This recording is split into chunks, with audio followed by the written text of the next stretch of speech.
प्रसारित करीत आहोत साहित्य सौरभ हा कार्यक्रम. श्रोते हो नमस्कार.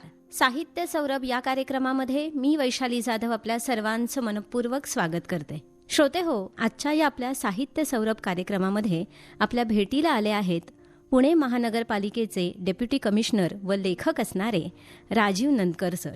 सर, आपलं आकाशवाणी पुणे केंद्रामध्ये खूप खूप स्वागत आहे आणि नमस्कार. नमस्कार सर. अर्थात पहिला प्रश्न नक्कीच हा आहे की तुम्ही स्वतः प्रशासकीय सेवेमध्ये आहात आणि मग प्रशासकीय सेवेनंतर हळूहळू मग तुम्ही लेखक म्हणून सुद्धा अनेक पुस्तकं लिहिली आहेत.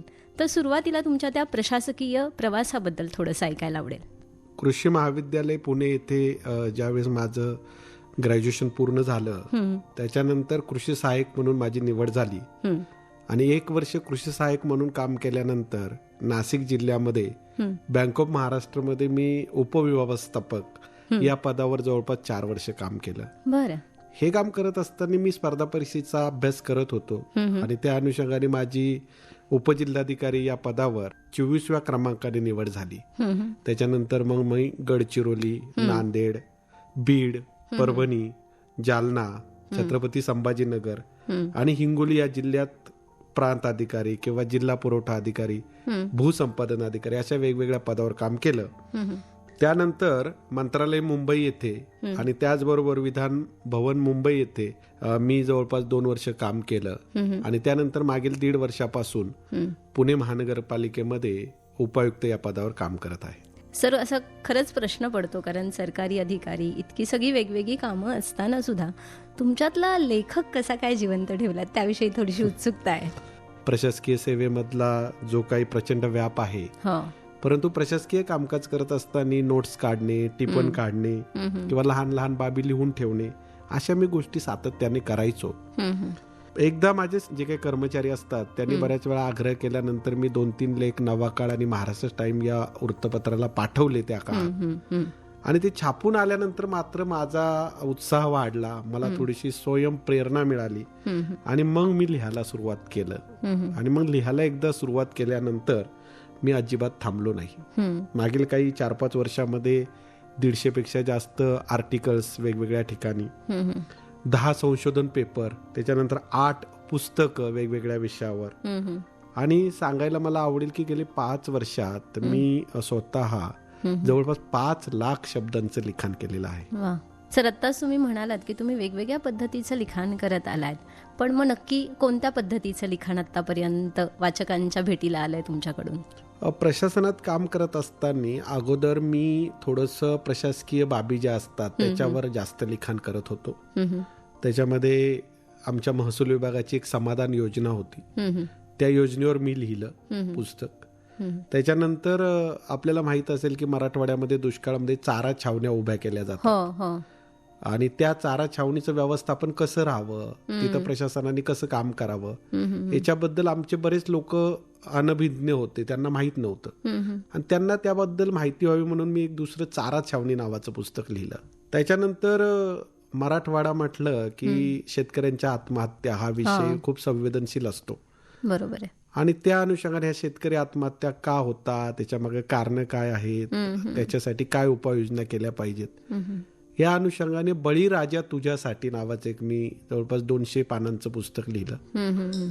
आणि त्यानंतर मी पुरवठा विभागामध्ये जिल्हा पुरवठा अधिकारी म्हणून कार्यरत होतो. त्या विभागामार्फत रेशन कार्ड किंवा लोकांना गॅस सिलेंडर ह्या सुविधा दिल्या जातात. बरोबर. तर त्या विषयाबद्दल पण प्रशासकीय अधिकाऱ्यांना माहिती व्हावी म्हणून पुरवठा विभाग एक दृष्टिक्षेप हे पुस्तक लिहिलं मी. त्याच्यानंतर थोडंसं मी व्यावसायिक रीतीने पुस्तकं लिहायला सुरुवात केली की आता आपण फक्त प्रशासकीय लोकांपर्यंत न पोहोचता जो काही सामान्य लोक आहेत, नागरिक आहेत, तरुण आहेत, महिला आहेत, मुली आहेत, विद्यार्थी आहेत, यांच्यापर्यंत सुद्धा आपण पोहोचलं पाहिजे. आणि त्या अनुषंगाने थोडं व्यावसायिक लिखाण सुरू केलं आणि मग सुखाच्या शोधात नावाचं मी एक पुस्तक लिहिलं. त्याच्यानंतर सुप्रशासन संधी आणि आव्हाने नावाचं दुसरं पुस्तक लिहिलं. विधिमंडळात मी जवळपास 2 वर्ष काम करत होतो, त्या अनुभवावर मी विधिमंडळ कामकाज साध्या सोप्या भाषेत हे महाराष्ट्रातलं कदाचित एकमेव पुस्तक असेल या विषयाची माहिती देणारं, ते लिहिलं. आणि नुकतंच 1-1.5 महिन्यापूर्वी शब्द तरंग, विचारांना दिशा देणारे कोट्स हे पुस्तक मी लिहिलं. यशमंथन असो किंवा जीवन शिक्षण मासिक आपल्याला माहित असेल, शिक्षण गाथा नावाचं सुद्धा एक नियतकालिक निघतं, तर याच्यासाठी मी सातत्याने लिहित असतो. काही संशोधनपर लेखही लिहायचा मी प्रयत्न करतो. जवळपास 10 ते 12 माझे संशोधनपर लेख राष्ट्रीय आणि आंतरराष्ट्रीय जर्नल्समध्ये प्रसिद्ध झालेले आहेत. आणि पुढील 6 महिन्यामध्ये सो शोध ते सो विकास, लोकसेवकांची तणावमुक्ती, ग्रामविकास ते राष्ट्रविकास, स्पर्धा परीक्षा संधी आणि आव्हाने आणि कीटकांची आश्चर्यकारक दुनिया, अशी 4-5 पुस्तकं माझं आता लिखाण संपत आलेलं आहे. तर ती पण पुस्तकं आता पुढील 6 महिन्यामध्ये सर्वांसाठी उपलब्ध होतील. छान. मला हे ऐकून खरंच खूप छान वाटतंय की प्रशासकीय सेवेमधला असणारा एखादा व्यक्ती त्याच्या आजूबाजूच्या भोवताली ज्या ज्या गोष्टी होत आहेत त्या पुस्तक रूपात सुद्धा लोकांसाठी आणणं ही खरंच खूप मोठी गोष्ट आहे आणि तुमच्या निमित्ताने ते सातत्यपूर्ण घडतंय. सर, सुखाच्या शोधात नावाचं जे पुस्तक आहे तर त्या पुस्तकाविषयी ऐकायला आवडेल. सुखाच्या शोधात हे पुस्तक जे आहे ते जवळपास 250 पेजेसचं आहे. आणि या पुस्तकामध्ये 42 म्हणजे 42 लेख आहेत. जवळ 3 ते 4 वर्षापासून या पुस्तकातल्या वेगवेगळ्या बाबींवर मी लिहित होतो. आणि आपल्याला सर्वांना माहिती आहे की मनुष्य प्राणी हा कायम सुख आणि समाधान याच्या शोधात असतो. खरं, बरोबर आहे. परंतु ते सुख जे शोधतो तो खूप एकाकी आणि एकांगी शोधतो. बरोबर. आणि त्याच्यामुळे बऱ्याच वेळा सुखाचा शोध लागत नाही किंवा कधी कधी सुखाचा शोध लागला तर तो शाश्वत नाही टिकत. बरोबर. म्हणजे आपल्याला एखादं सुख आज मिळालं तर ते आज विरून जातं, म्हणजे ते उद्या राहत नाही. आणि त्याच्यामुळे आपण ज्याला म्हणतो की आपल्या बुद्धीमधनं विचार बाहेर येतात आणि मनामधनं भावना निर्माण होत असतात. बरोबर आहे. आणि मग ह्या मनातल्या भावना विचार कसे नियंत्रित करायचे, त्याचं व्यवस्थापन कसं करायचं, याच्याबाबत या पुस्तकामध्ये मी सांगण्याचा प्रयत्न केलेला आहे. त्याचबरोबर तुम्ही कुटुंबामध्ये वावरत असता, रोज तुम्ही ज्या ठिकाणी काम करता ती कामाचं ठिकाण असतं, किंवा काही लोक व्यवसाय करतात तर व्यवसायाचं ठिकाण असतं. आणि सर्वात महत्वाचा आपण जो घटक आहोत तो समाजाचा घटक आहोत. तर या ठिकाणी सुद्धा तुम्ही कसं समन्वय साधता, कसं सहकार्य करता किंवा कसं संयोजन करता, ह्या सर्व गोष्टी या 42 प्रकरणाच्या माध्यमातून मी मांडण्याचा प्रयत्न केलेला आहे. की या सर्व गोष्टींचा जर तुम्ही अंगीकार केला तर एकंदर शाश्वत सुखाचा शोध तुम्हाला लागू शकतो, असं सांगण्याचा प्रयत्न या पुस्तकातून वाचकांसाठी केलेला आहे. मला वाटतं आणि हे महत्वाचं पण आहे. नेहमीचं जे आपण आयुष्य बघतो ते इतकं धकाधकीचं झालंय ना की प्रत्येक जण तो सुख शोधण्याचा प्रयत्न तर करतो, पण ते कसं शोधायचं हे खरं माहीत नाहीये. या निमित्ताने कदाचित ते वाचकांना गवसेल. सर, अर्थात प्रशासकीय सेवेमध्ये असल्यामुळे, तिथे कामकाज करत असल्यामुळे, कार्यरत असल्यामुळे तुमचा त्या विषयाचं असणारं ज्ञान किंवा त्याविषयीची असणारी ओढ खूप जास्त आहे आणि ती अर्थात तुमच्या पुस्तकातून सुद्धा आम्हाला जाणवते. सुप्रशासन संधी आणि आव्हानं असू दे किंवा मग विधिमंडळ कामकाज असू दे, ही 2 पुस्तकं आहेत जी या प्रशासकीय सेवेतल्या लोकांना उपयोगी पडणार आहेत. आणि मला वाटतं सर्वसामान्य आम्ही देखील वाचलं तर त्यानिमित्ताने आम्हाला कळेल की प्रशासन नक्की कसं काम करत आहे. तर या 2 पुस्तकांविषयी थोडंसं सांगाल. सुप्रशासन ही तर पाहिलं तर काळाची गरज आहे. बरोबर आहे. खरं. सामान्य नागरिक असेल तर त्याचा जो प्रशासनाशी संबंध येतो तो एकतर सेवा मिळवण्यासाठी येतो किंवा काहीतरी लाभ मिळवण्यासाठी येतो. मात्र ज्यावेळेस सेवा आणि लाभ हा विषय येतो त्यावेळेस प्रशासकीय घटकांची किंवा कर्मचाऱ्यांची किंवा अधिकाऱ्यांची वागणूक जी आहे ती कशी असावी.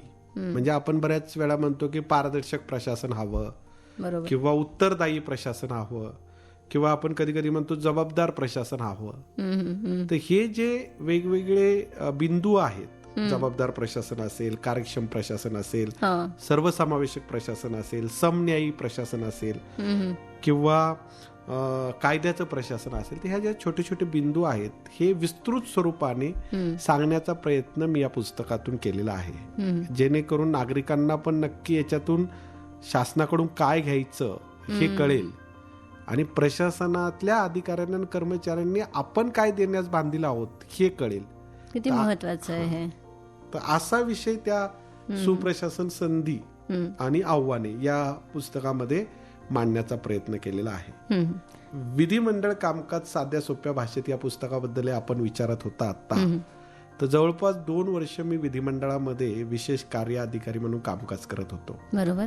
परंतु बऱ्याच वेळा विधिमंडळामध्ये काय काम चालतं, कशा प्रकारे काम चालतं, सन्माननीय सदस्य कशा प्रकारे प्रश्न विचारतात, याच्याबद्दल सामान्य नागरिकांना एवढी माहिती नसते.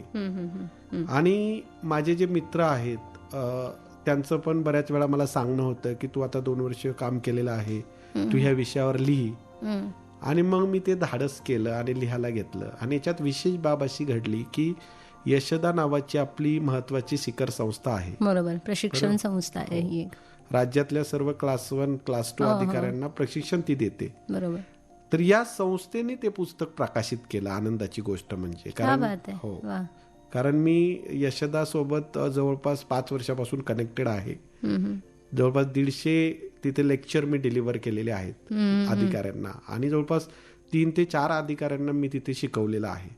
त्यामुळे सर्वांचीच मागणी होती की तुम्ही पुस्तक जे आहे ते यशदामार्फत करा. मला खूप आनंद वाटतोय की ते यशदानी प्रकाशित केलं. विधिमंडळ कामकाज साध्या सोप्या भाषेत हे जे पुस्तक आहे तर हे जर उपयोगी कुणाला आहे असं जर आपण थोडंसं विचार केला तर सर्वात महत्वाचं म्हणजे सन्माननीय विधानसभा सदस्य जे आहेत त्यांच्यासाठी हे उपयुक्त आहे.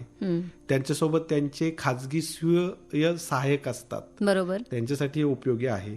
त्याचबरोबर प्रशासनातील अधिकारी कर्मचारी, त्याच्यानंतर मंत्रालयातले अधिकारी कर्मचारी, त्याचबरोबर लोक प्रशासन आणि राज्यशास्त्राचा अभ्यास करणारे विद्यार्थी आणि त्याचबरोबर आता आपण पाहतोय की स्पर्धा परीक्षेचे सुद्धा खूप मुलं अभ्यास करतात. त्या सर्वांसाठी हे पुस्तक निश्चितच उपयोगी ठरणार आहे. वा सर, आता आपण तुमच्या ज्या पुस्तकांविषयी बोललो, हे पुस्तक आणि त्यांचे विषय बघता हे सर्व आहे हे प्रशासकीय कामकाजाशी संबंधित आहे किंवा त्या गोष्टींना जास्तीत जास्त उत्तम पद्धतीने लोकांसमोर आणि वाचकांसमोर आणणारी पुस्तकं आहेत. पण तुमचं शब्दतरंग नावाचं पुस्तक यापेक्षा थोडंसं वेगळं आहे. या पुस्तकामध्ये जवळजवळ 103 कोट्स आहेत आणि मग हे लेखन कसं काय घडलंय जे थोडंसं वेगळं आहे. शब्दतरंग हे जे पुस्तक आहे हे काय असं ठरवून लिहिलं गेलेलं नाही. म्हणजे बऱ्याच वेळा आपण पुस्तक लिहायचं असेल तर त्याचा एक ढाचा ठरवतो, विषय ठरवतो, मग विषयाची मांडणी करतो. तसं शब्दतरंग हे पुस्तक काही मी असं ठरवून लिहिलेलं नाही. जे काही मला बऱ्याच वेळा उमजतं किंवा कधी कधी आपल्याला अचानक काही गोष्टी सुचतात तर ते मी गेले 3-4 वर्षापासून ते लिहून काढायचो आणि ते सोशल मीडियावर पोस्ट करायचो. मग नंतर गेले 4-5 वर्षांमध्ये जवळपास 500 कोट्स असे माझे स्वतःचे तयार केले मी. आणि मग आम्ही त्याच्यातले 301 कोट्स उचलले आणि 301 कोट्सचं एक आम्ही पुस्तक तयार केलं. सर, या निमित्ताने अर्थात ते कोट्स काय असू शकतात त्यातल्या 1-2 कोट्सची उत्सुकता आहे. जर तुम्ही आमच्यासाठी श्रोत्यांसाठी ते सांगू शकलात तर खूप बरं होईल. त्याच्यामधला जो एक कोट आहे तो असा आहे की रोज अन्नच नाही तर आयुष्यही शिजत ठेवावं लागतं. रोज अन्नच नाही तर आयुष्यही शिजत ठेवावं लागतं आणि विचाराचा कण आणि कण उकळत ठेवावा लागतो, तेव्हा कुठे आयुष्याला चव येते. दुसरं जर सांगायचं म्हटलं की जो त्याच्यातून अजून मला आवडलेला कोट की प्रत्येक वेळा व्यक्त व्हायला हवं असं नाही. प्रत्येक वेळा व्यक्त व्हायला हवं असं नाही तर शांत राहून स्वतःला आणि कृतीतून इतरांना बरंच काही सांगता येतं. So meaningful. तुमचं स्वतःचं वाचन या निमित्ताने खूप जास्त असणार आहे. आत्ता नुकताच आपल्या मराठी भाषेला अभिजात भाषेचा दर्जा मिळालाय, तर एक लेखक म्हणून, एक वाचक म्हणून तुम्ही काय सांगाल याविषयी? मराठी भाषेला अभिजात दर्जा मिळावा म्हणून राज्य शासनाने फार पूर्वी प्रस्ताव केंद्राकडे पाठवला होता. तो प्रस्ताव जवळपास मी 3 ते 4 वेळा वाचलेला आहे की नक्की आपली मराठी भाषा काय आहे, कशी आहे, त्याची उत्पत्ती कशी झालेली आहे. आणि आपल्याला सांगायला मला आवडेल की आपल्या देशात भारतीय संविधानाच्या 8व्या अनुसूचीमध्ये एकूण 22 भाषा आहेत. त्याच्यापैकी आपली मराठी भाषा 13 क्रमांकावर आहे. आणि आपल्याला सर्वांना माहिती आहे की यापूर्वी केंद्र सरकारने कन्नड, संस्कृत, तामिळ, तेलुगू, मल्याळम या 5 भाषांना अभिजात भाषेचा दर्जा दिला होता. परंतु आता नुकताच केंद्र सरकारने निर्णय घेतला आणि त्यात आपल्या माय मराठीचा समावेश झालेला आहे. ही निश्चितच आपल्या सर्वांसाठी एक आनंदाची आणि अभिमानाची बाब आहे. खरं, या निर्णयामुळे मराठी भाषेचं प्राचीनत्व जे आहे ते आता सिद्ध झालेलं आहे आणि या निर्णयामुळे तिची प्रतिष्ठा सुद्धा वाढलेली आहे. बरोबर. एखाद्या भाषेची जर प्रतिष्ठा वाढली तरच तिचा प्रचार आणि प्रसार होऊ शकतो आणि जो बोलतो त्याला तिचा अभिमान वाटू शकतो. आणि त्यामुळे मराठी भाषेचा वापर असेल, प्रसार असेल, प्रचार असेल, विकास असेल आणि संवर्धन असेल यात निश्चितच भर पडणार आहे. वा सर, खरंच हा प्रश्न कायम पडतो की प्रशासकीय सेवेमध्ये सुद्धा इतक्या ॲक्टिव्हली काम करणारी एखादी व्यक्ती लिखाणासाठी, वाचनासाठी कशा पद्धतीने वेळ काढत असेल. सो अगदी खरे. जबाबदारीच्या शासकीय पदावर ज्यावेळेस तुम्ही काम करता त्यावेळेस तुम्ही ज्यावेळेस कार्यालयात असता त्यावेळेस कृती करून बरीचशी कामं मार्गी लावत असतात. त्यामुळे शक्यतो मी जे माझं लिखाण आहे ते संध्याकाळी इव्हिनिंगला करतो, शक्यतो 9 ते 11 या वेळेमध्ये करतो. आणि जर सुट्टीचा दिवस मिळाला आपल्याला, शनिवार रविवारी सुट्टी असली, त्याच्यात एक 3-4 तासाचा जर स्लॉट मिळाला तर एक सुट्टीच्या दिवशी सुद्धा माझं लिखाण होतं. परंतु हे लिखाण करत असताना मी एकाच विषयावर लिहित नाही. एका वेळेसच असं समजा की 7-8 पुस्तकांवर 7-8 विषयावर काम चालू असतं आणि त्याच्यामुळे जो तोचपणा आहे किंवा तेच कंटाळवाणा आहे ते होत नाही. एकीकडे मी जेव्हा व्यवस्थापन कौशल्यावर लिहितोय त्यावेळेस मी दुसरा कीटकांची आश्चर्यकारक दुनिया या विषयावर पण लिहित असतो आणि त्यामुळे तोचपणा राहत नाही. त्याच्यातून एक मला आनंद मिळतो, आत्मिक समाधान मिळतं, आत्मिक सुख मिळतं आणि त्यामुळे हे सातत्याने गेले 5-7 वर्षापासून मी करत आलेलो आहे.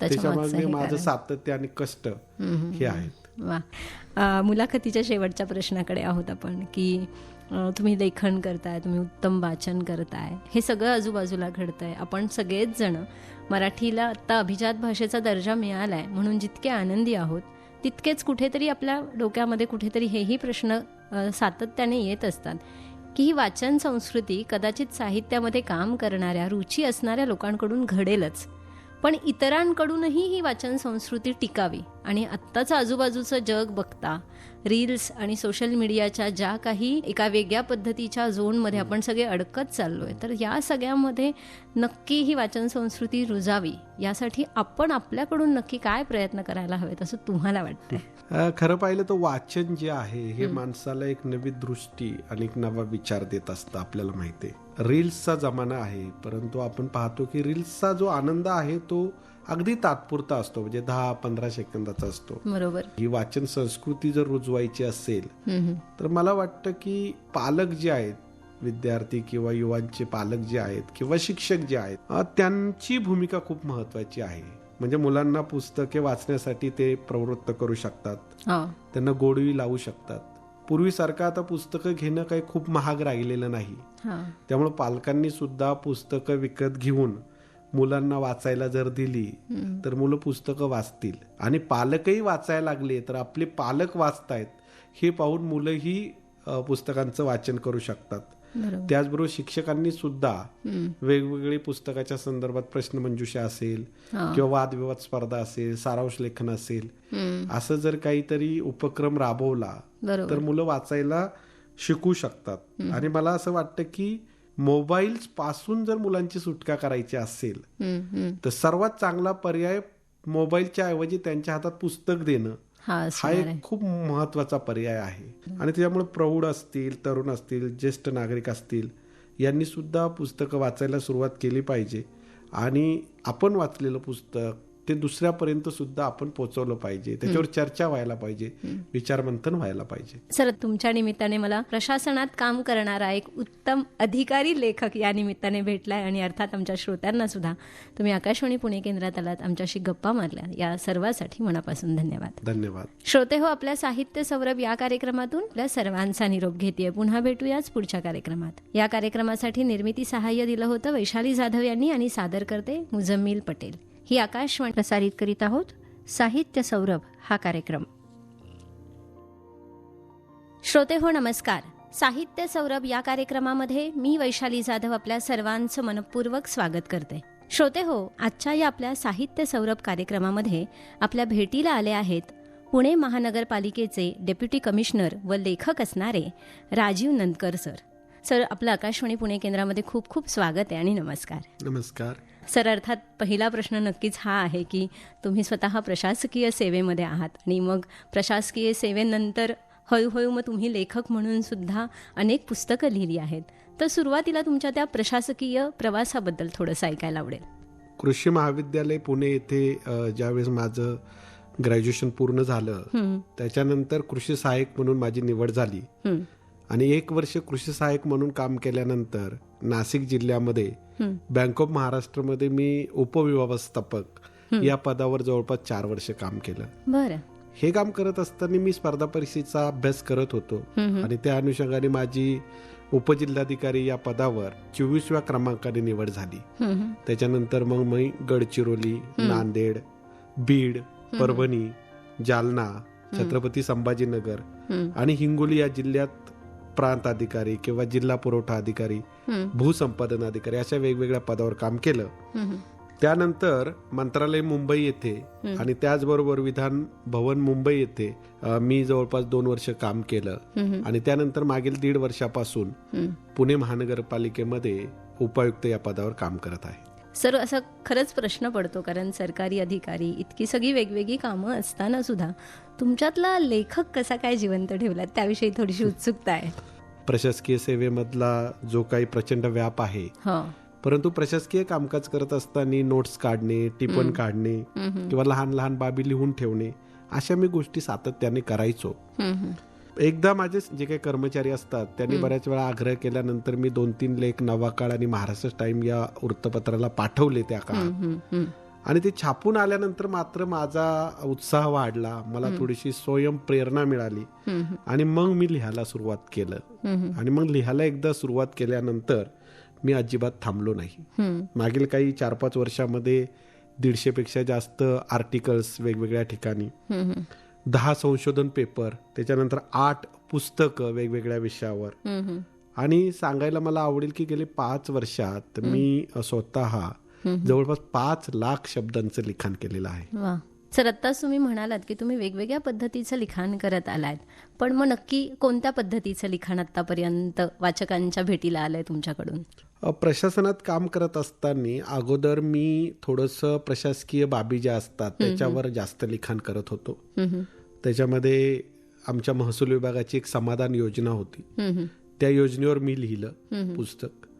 त्याच्यानंतर आपल्याला माहित असेल की मराठवाड्यामध्ये दुष्काळामध्ये चारा छावण्या उभ्या केल्या जातात आणि त्या चारा छावणीचं व्यवस्थापन कसं राहावं, तिथं प्रशासनाने कसं काम करावं याच्याबद्दल आमचे बरेच लोक अनभिज्ञ होते, त्यांना माहित नव्हतं आणि त्यांना त्याबद्दल माहिती व्हावी म्हणून मी एक दुसरं चारा छावणी नावाचं पुस्तक लिहिलं.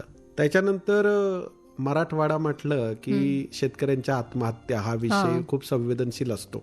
बरोबर आहे. आणि त्या अनुषंगाने ह्या शेतकरी आत्महत्या का होतात, त्याच्यामागे कारण काय आहेत, त्याच्यासाठी काय उपाययोजना केल्या पाहिजेत, या अनुषंगाने बळीराजा तुझ्यासाठी नावाचं एक मी जवळपास 200 पानांचं पुस्तक लिहिलं. आणि त्यानंतर मी पुरवठा विभागामध्ये जिल्हा पुरवठा अधिकारी म्हणून कार्यरत होतो. त्या विभागामार्फत रेशन कार्ड किंवा लोकांना गॅस सिलेंडर ह्या सुविधा दिल्या जातात. बरोबर. तर त्या विषयाबद्दल पण प्रशासकीय अधिकाऱ्यांना माहिती व्हावी म्हणून पुरवठा विभाग एक दृष्टिक्षेप हे पुस्तक लिहिलं मी. त्याच्यानंतर थोडंसं मी व्यावसायिक रीतीने पुस्तकं लिहायला सुरुवात केली की आता आपण फक्त प्रशासकीय लोकांपर्यंत न पोहोचता जो काही सामान्य लोक आहेत, नागरिक आहेत, तरुण आहेत, महिला आहेत, मुली आहेत, विद्यार्थी आहेत, यांच्यापर्यंत सुद्धा आपण पोहोचलं पाहिजे. आणि त्या अनुषंगाने थोडं व्यावसायिक लिखाण सुरू केलं आणि मग सुखाच्या शोधात नावाचं मी एक पुस्तक लिहिलं. त्याच्यानंतर सुप्रशासन संधी आणि आव्हाने नावाचं दुसरं पुस्तक लिहिलं. विधिमंडळात मी जवळपास 2 वर्ष काम करत होतो, त्या अनुभवावर मी विधिमंडळ कामकाज साध्या सोप्या भाषेत हे महाराष्ट्रातलं कदाचित एकमेव पुस्तक असेल या विषयाची माहिती देणारं, ते लिहिलं.